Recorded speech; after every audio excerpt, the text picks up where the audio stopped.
à tous, cette semaine nous vous emmenons en plein cœur des Pyrénées sur le tournage du Pacte des loups, l'une des plus grosses productions françaises de l'année. Également au programme la bande-annonce de Comme un aimant, le premier film réalisé par Akhenaton.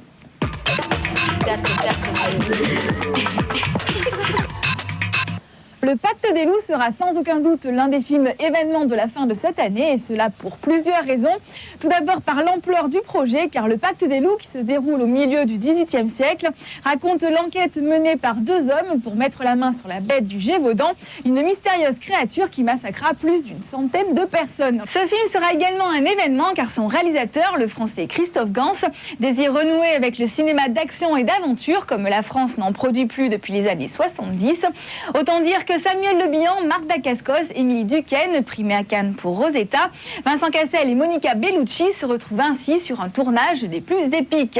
Alors tout de suite, sans plus attendre, partons sur les traces de la bête du Gévaudan. À première vue, on pourrait se croire sur le tournage de la suite de Sleepy Hollow. Effectivement, c'est dans ce cadre superbe que toute l'équipe du Pacte des loups a installé ses quartiers généraux pour ce tournage extrêmement ambitieux.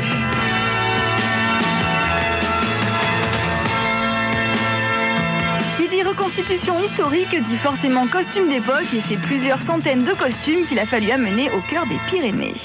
Je pense que le film est fait dans des conditions, je dirais, à la fois artistiques et industrielles, qui rappellent l'époque, je sais pas, par exemple, des Angélique Marquise des Anges, et des films comme ça, qui étaient des films de grosse production, de coproduction avec souvent l'Italie, d'ailleurs Cinecittà, mais qui étaient vraiment faits avec des moyens importants, une pléiade d'acteurs imposants, des bons dialogues, etc. C'était pas pris à la légère. C'est-à-dire que c'est du cinéma populaire, de qualité, fait pour la masse, etc. Et je trouve que ce qui est bien dans le Pacte des loups, c'est qu'on revient à ce système industriel de cinéma. Qu'après, le film soit artistique, c'est ma responsabilité. Mais je trouve encourageant que des producteurs recommencent à se mouiller là-dessus. L'ambition artistique du projet ne se limite pas aux costumes et aux accessoires. En effet, une attention toute particulière a été apportée au niveau des combats. Ainsi, Christophe Gans a fait appel à Philippe Kwok, célèbre pour avoir chorégraphié les combats du À toute épreuve de John Woo.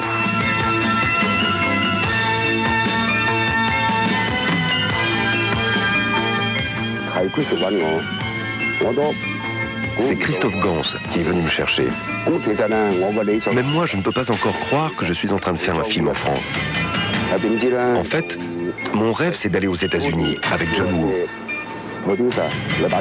Mais Christophe, le réalisateur, m'a téléphoné pour me dire qu'il voulait faire un film avec moi. J'étais très heureux. Je suis chanceux. Pour son second film, Christophe Gans retrouve une nouvelle fois Marc Dacascos, avec qui il avait déjà travaillé sur Crying Freeman, un acteur très à l'aise avec les arts martiaux. Si vous êtes un véritable artiste dans le domaine des arts martiaux, c'est très facile de rester humble, parce qu'il y a toujours quelqu'un capable de vous mettre une raclée. On trouve toujours plus fort que soi. Mes parents sont tous les deux profs de kung-fu, et mon père a son propre style. Oui, ça aide, sauf au moment où on se prend une fessée. Impossible de faire des bêtises, sinon... Toute ma vie, j'ai baigné dans les arts martiaux. J'ai fait ma première compétition à l'âge de 7 ans. Et depuis cette période-là, et jusqu'à l'âge de 18 ans, j'ai eu des combats presque tous les week-ends. Alors j'en ai marre maintenant des combats. Je ne me bats plus que dans les films. C'est-à-dire que toute l'astuce, c'est de justement... de gommer des combats, toutes les positions qui sont récurrentes du cinéma d'arts martiaux. Mais à partir de ce moment-là, bien sûr que les gens à l'époque se battaient avec des bâtons, se battaient avec leurs pieds, leurs poings, etc. C'est-à-dire que ce qui, moi, m'intéresse, c'est pas tant de faire des combats d'arts martiaux que de faire des combats chorégraphiques. C'est la distinction que je vois. Donc, effectivement, le Pacte des loups est bourré de combats chorégraphiques qui sont assurés par des gens de Hong Kong et dans lequel on va importer en France des techniques qui n'ont jamais été montrées dans le cinéma, en tout cas européen, comme l'utilisation, par exemple, des câbles qui permet de faire des chutes très spectaculaires ou des choses comme ça. Christophe Gans souhaitait une influence hongkongaise dans les chorégraphies françaises.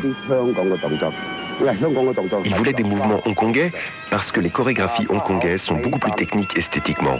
C'est plus beau, plus rapide. Il y a plus de puissance dans les mouvements. Je ne veux pas dire que dans les films français, il n'y a pas de puissance, mais ce qui m'intéresse, c'est d'associer les chorégraphies hongkongaises aux chorégraphies françaises, pour faire en sorte qu'il y ait un résultat inédit à l'image. Sur la vingtaine de semaines de tournage, une bonne moitié se passe en décor naturel et qui dit décor naturel dit conditions de tournage souvent difficiles.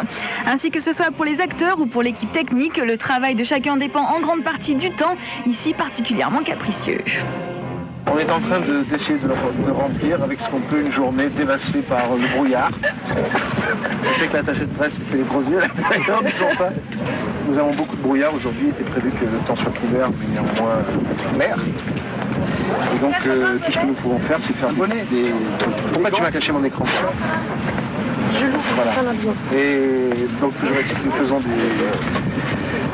les plans qu'on peut, c'est-à-dire les plans tournés vers le sol, où on ne bénéficie pas de l'effet laiteux de cette brume épaisse. Voilà. C'est le dernier moment d'une scène de bagarre qui se déroule entièrement sous une pluie diluvienne entre les deux héros du film, qui sont joués respectivement par Samuel Piron et Marc Dacascos, et une bande de malandrins qui se sont mis en tête de molester une fille et son père en race montagne, en Gévaudan, au milieu du XVIIIe siècle.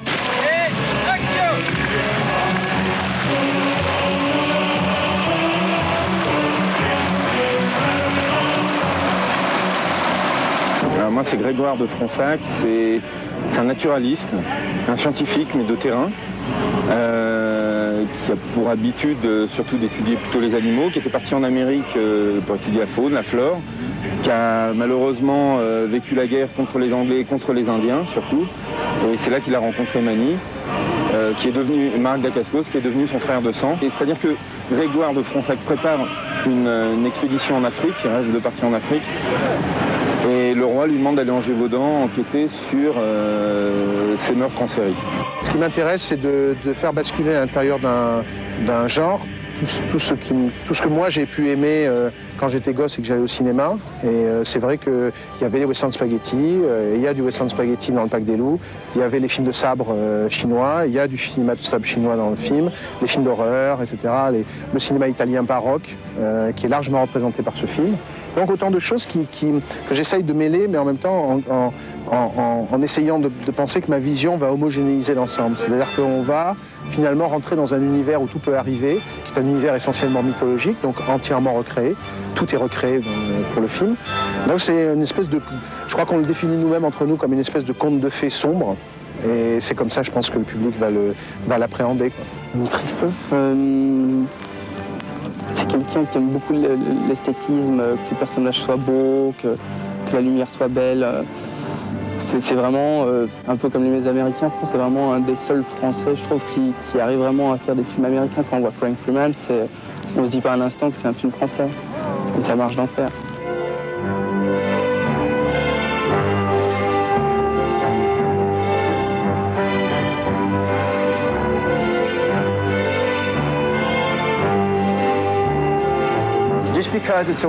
Le fait que ce soit une expérience fantastique ne signifie pas que les choses sont faciles. Au contraire, c'est très difficile à cause de la météo. À mon avis, le contrat que nos producteurs ont passé avec Dieu n'était pas génial, parce que nous ne savons jamais à quoi nous attendre. Comme une grande partie des scènes doivent se tourner en extérieur, parfois nous avons besoin de soleil, parfois de pluie. Et s'il y a un problème de raccord, nous nous retirons et nous répétons nos figures. Mais on y perd beaucoup d'énergie. Ne pas avoir froid, c'est pour moi un vrai problème. Je viens d'Hawaï et dans les Pyrénées, regardez, ça caille. Vous allez apporter vos shorts et votre surf et ils ne vous servent à rien ici. Exactement. Et en plus, à un moment dans le film, je ne porte qu'un petit bout de tissu comme ça, qui ressemble à une couche verte.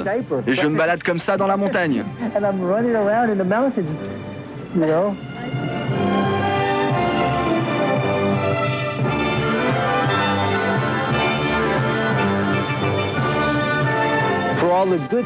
La diversité de culture et de philosophie présente sur ce film est une bonne chose. Mais nous devons également respecter les différences qui sont nombreuses. La différence du rythme de travail, par exemple. Les Hongkongais, quand ils font des scènes de combat, c'est très rapide. Parce que les arts martiaux font partie de leur culture. Ils savent donc tous se battre et savent tourner des films d'action à grande vitesse. C'est pas plus difficile de travailler avec un Chinois que de travailler avec un Anglais, que de travailler avec un Américain ou un Danois, puisque la photo du film est assurée par un chef opérateur danois. Voilà, je pense que ce qui est important, c'est simplement être dans le bon état d'esprit pour le faire. Alors maintenant, c'est vrai que toutes ces énergies rassemblées dans le Pacte des loups, je ne sais pas encore qu'est-ce que ça va donner. En tout cas, je pense que ça va être surprenant. L'équipe du Pacte des loups vient de rentrer en studio pour terminer le tournage du film qui devrait s'achever fin juin. Parmi les scènes qui restent à mettre en boîte se trouve celle avec la mystérieuse créature dont la conception a été confiée aux ateliers Jim Henson de Londres. Pour voir le résultat, il vous faudra cependant attendre le 18 octobre, date de la sortie du film en France.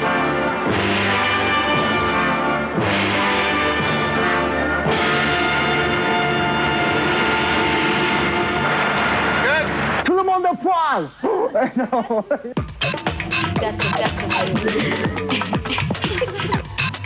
On continue avec les dernières news cinéma qui concernent les films en projet ou en tournage. Rien ne va plus sur le tournage de la version ciné de Drôle de Dame, dans laquelle Cameron Diaz a pour partenaire Drew Barrymore et Lucy Liu de la série Ally McBeal. En effet, la sortie du film a été repoussée et les jeunes actrices ne semblent pas s'entendre. Pour finir, le projet semble rencontrer de nombreux problèmes d'écriture de dernière minute et c'est une armée de scénaristes qui a été dépêchée pour tenter de redresser la situation. Bruce Willis était de passage à Munich pour la promotion de son nouveau film, une comédie intitulée Mon voisin le tueur, qui sort chez nous le 10 mai et dans laquelle joue Matthew Perry. Il en a profité pour confirmer sa participation à quelques épisodes de la série Friends, épisode visible en France d'ici juillet. Maintenant, c'est à votre tour de jouer dans Friends. Oui, je vais jouer dans 3 épisodes. Matthew Perry a fait une brève apparition dans The Kid, le film que je viens de terminer. Et moi, ça faisait longtemps que je leur avais dit mon envie de jouer dans Friends. Vous aviez envie de jouer dans Friends depuis longtemps? Oui, enfin, c'est seulement l'année dernière que je me suis mis à regarder cette série, qui est vraiment drôle. Ils sont tous extrêmement talentueux et drôles. Et je me suis dit que je devrais y participer. Est-ce que la télé vous manque un peu parce que c'est là que vous avez commencé? Non, elle ne me manque pas vraiment. Ce que moi je faisais à la télé était très différent de ce qu'ils font avec Friends. Eux, ils tournent avec 4 caméras et en public, alors que le tournage de Clair de Lune ressemblait plus à un tournage de film. Non, ça ne me manque pas vraiment. Comme l'a promis Neve Campbell, Scream et la vie à 5 c'est bel et bien fini. Afin de changer définitivement de registre, la jeune actrice va tourner à Berlin Investigating Sex avec Nick Nolte sous la direction d'Alan Rudolph. Ce film suit un groupe d'individus qui va enquêter sur la sexualité des hommes et des femmes et dont les recherches vont perturber leur propre vie sexuelle.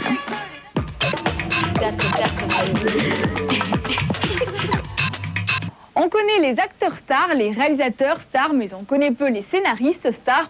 David Koepp fait partie de cette dernière catégorie et ses scripts s'achètent à prix d'or à Hollywood. Ainsi, on lui doit par exemple le scénario de Mission Impossible, du Monde Perdu ou encore de Snake Eyes. Cependant, il arrive que ce scénariste travaille pour son propre compte. Il a ainsi écrit et réalisé l'efficace Hypnose qui sort cette semaine sur nos écrans et qui a reçu le Grand Prix lors du dernier festival du film fantastique de Gérard May. Kevin Bacon y interprète un homme qui, à la suite d'une séance d'hypnose, va voir sa vie bouleversée par d'étranges apparitions. Je vous propose tout de suite une rencontre avec David Koepp, un homme très occupé puisqu'il travaille en ce moment sur le scénario de Spider-Man.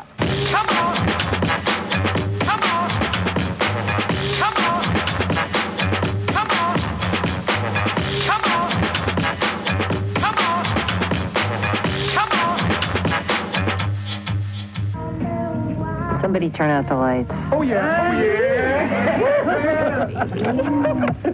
All right, just relax. Put your arm down. Just rest it comfortably. Just lean back. Just be very comfortable and relaxed. Trust me. Okay. Close your eyes. Certainly, Lisa. On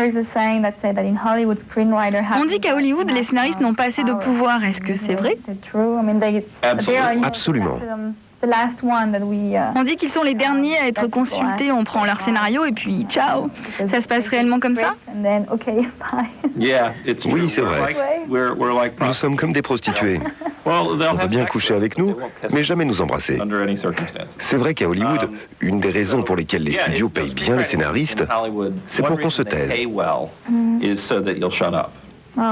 Parce qu'ils ne veulent pas avoir à nous écouter. On n'aime pas nous avoir sur le plateau de tournage. Quand un scénariste vient sur un tournage, d'un coup, le réalisateur se comporte comme si c'était lui qui détenait l'argent. Et ils se sentent très mal à l'aise. Ce n'est pas une situation très drôle. Je ne sais pas pourquoi, mais les acteurs, les réalisateurs, les studios agissent tous comme s'ils étaient menacés par les scénaristes. Alors qu'en fait, ils ont tout mis en place pour que nous n'ayons presque aucun pouvoir, aucune possibilité de les menacer d'une quelconque façon. J'imagine qu'on représente une intimidation intellectuelle, bien que nous ne soyons pas si intello que ça. Je ne sais pas d'où ça vient, mais ils nous détestent. Now I want you to pretend you're in a theater, a movie theater. You're the only one there. It's one of those great old movie palaces. And you look around, it's a huge empty theater. You notice that the walls of the theater are painted in black.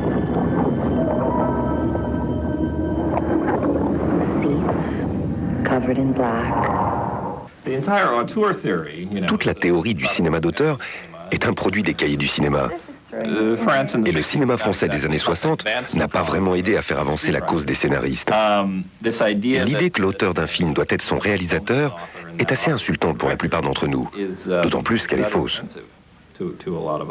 C'est pour cette raison qu'il y a en ce moment à Hollywood un gros débat sur la formule « a film by » que l'on trouve sur toutes les affiches et dans tous les génériques de films. Moi, j'ai écrit et réalisé 2 films, au générique desquels j'ai décidé de ne pas inscrire cette phrase, parce que je la trouvais insultante pour tous les gens qui avaient participé à mes films. Et souvent, les réalisateurs qui n'ont même pas écrit le film se l'attribuent. Je trouve cela tellement inexact. Je ne sais pas pourquoi la formule « réalisé par » ne leur plaît pas. On dirait que le réalisateur a besoin de prendre possession du film tout entier. What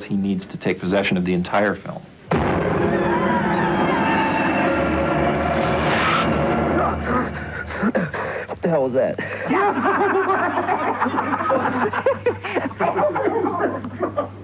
What? Are you okay? You were faking it. You That had was to be the faking weirdest goddamn thing I've seen in my life. Congratulations, Tom. You're one of the lucky 8%. Oh, you still have tears on your cheeks. What the hell did she do to me? Christ, I'm thirsty. John Carpenter est le meilleur exemple puisqu'il inclut son nom dans le titre de ses films. Le pire qu'il ait fait, c'est d'être allé jusqu'à s'attribuer Le Village des Damnés, qui pourtant était le remake d'un film, lui-même adapté d'un roman. Mais ce n'était pas son Village des Damnés, c'était celui de quelqu'un d'autre qui lui-même s'était inspiré de l'idée d'une autre personne. Il y a donc 3 générations entre la première version et la sienne, ce qui ne l'a pas empêché de se l'approprier complètement. C'est un véritable problème qui ne passera pas comme ça. Au mois de mai prochain, notre contrat avec le syndicat des scénaristes doit être renouvelé. Et je crois qu'à cette occasion, il y aura des grèves. Les revendications seront principalement financières, mais elles concernent aussi ce problème précis.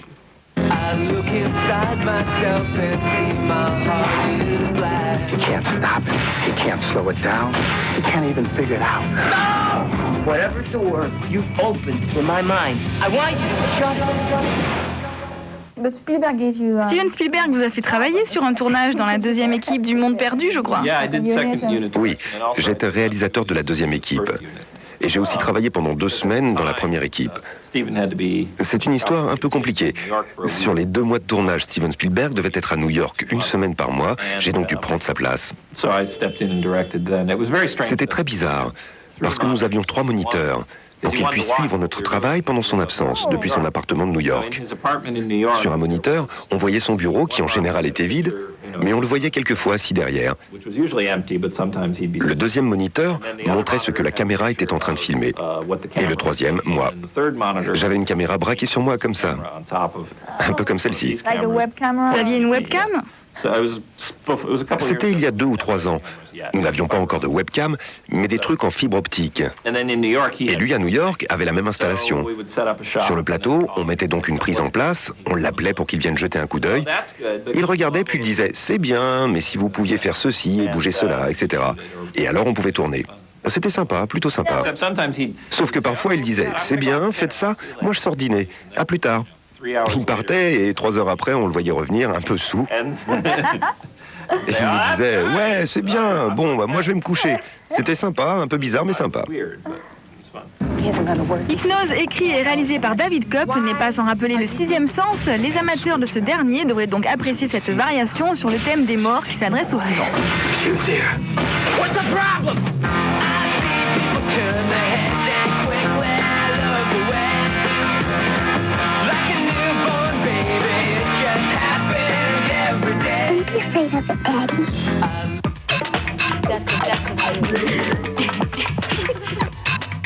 Notre coup de cœur cette semaine va à la comédie Company Man, sorte d'ovni ou plus exactement pétage de plomb américain.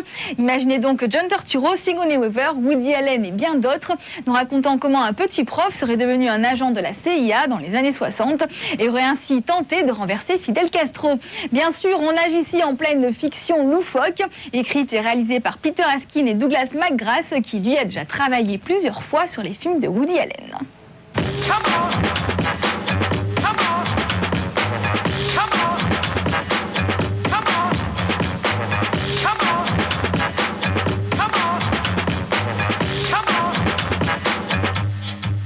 Chief Lauder ran our Paris office, briefly. I should not complain like this, really. I've been here, nothing. Monday, Tuesday, 8 years. I've been here 8 years. The Garçon, we'll have the Chateau Lafite, and I believe 1946, because 45 was, war year. There was shrapnel and harvest. And some camembert cheese, s'il vous plaît. Vite.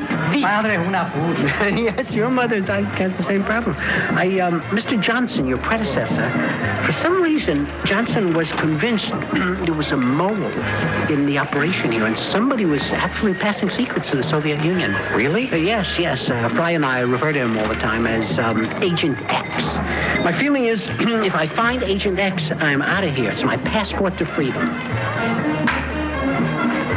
What is that? And this is camembert cheese, but with they put black beans in everything. You're in a shaving cologne. That's their thing. Black beans that's how they ruin.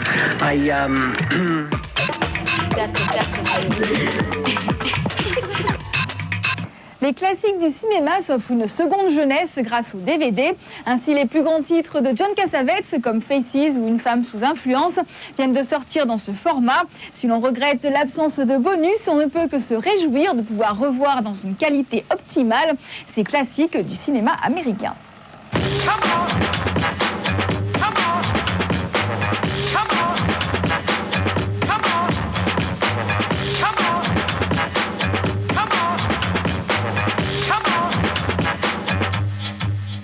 He looks like Sigmund. Yes, he does. Listen, you know that Freud said if you go to the bathroom, it's supposed to be sexy or something? Oh! 6666!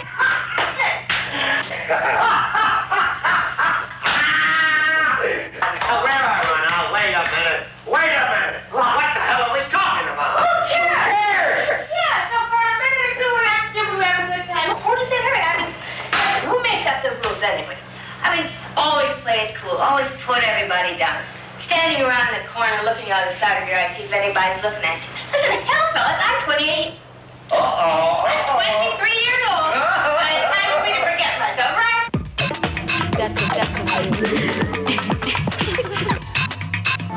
Et voici pour finir la bande-annonce de Comme un aimant, un film marseillais réalisé par Akhenaton et Kamel Salé, sortie prévue à Marseille le 19 mai et dans le reste de la France le 31 mai. En plus, à ce moment, on ne voit plus trop ta mère. Ah, si elle est comme ça, c'est parce qu'elle est seule, c'est tout. Maintenant, rentre parce que c'est plus nuit pour les enfants. Rentre, tu as vu ce qui s'est passé tout à l'heure? S'il te plaît, rentre à la maison maintenant. Qu'est-ce que vous avez fait? Cassez-vous de là! Si c'est ça, on a tout dit. Alors moi, je choisis le mal.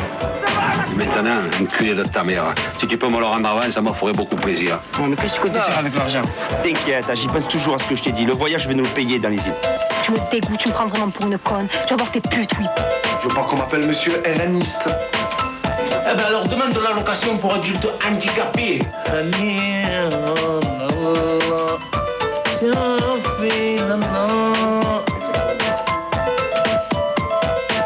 fait 20 ans que tu l'as rien branlé. Tout en collé à ce banc comme un aimant, là. Ça vous dirait pas un bon thé à la menthe? Non merci, on est attendu par des amis. J'avais jamais remarqué que dans mon souffrance, il y avait France. Oh, 5 dans une voiture, les gars, ça fait discret, hein. Il n'y a qu'une seule chose que je sais, c'est que je suis né ici, moi. Je suis Marseillais, moi. En fait, à part dormir, glander, décoller toute la journée sur les bancs du quartier, tu sais rien faire d'autre. Ouais, mais moi, je les ai pas construits, ces bancs, même si de temps en temps, j'y mets mes fesses dessus. Je suis né ici. Voilà, j'ai pas eu le choix. Voilà, Cinémascope, c'est tout pour aujourd'hui, mais cette émission est rediffusée le dimanche, le mercredi et le vendredi. On se retrouve samedi prochain à 17h30 avec Bruce Willis en interview, ainsi que le réalisateur Ridley Scott. Et puis en attendant, n'hésitez pas à consulter notre site internet pour toutes vos infos cinéma et à me laisser vos messages sur le 3615 code MCM. Salut! That's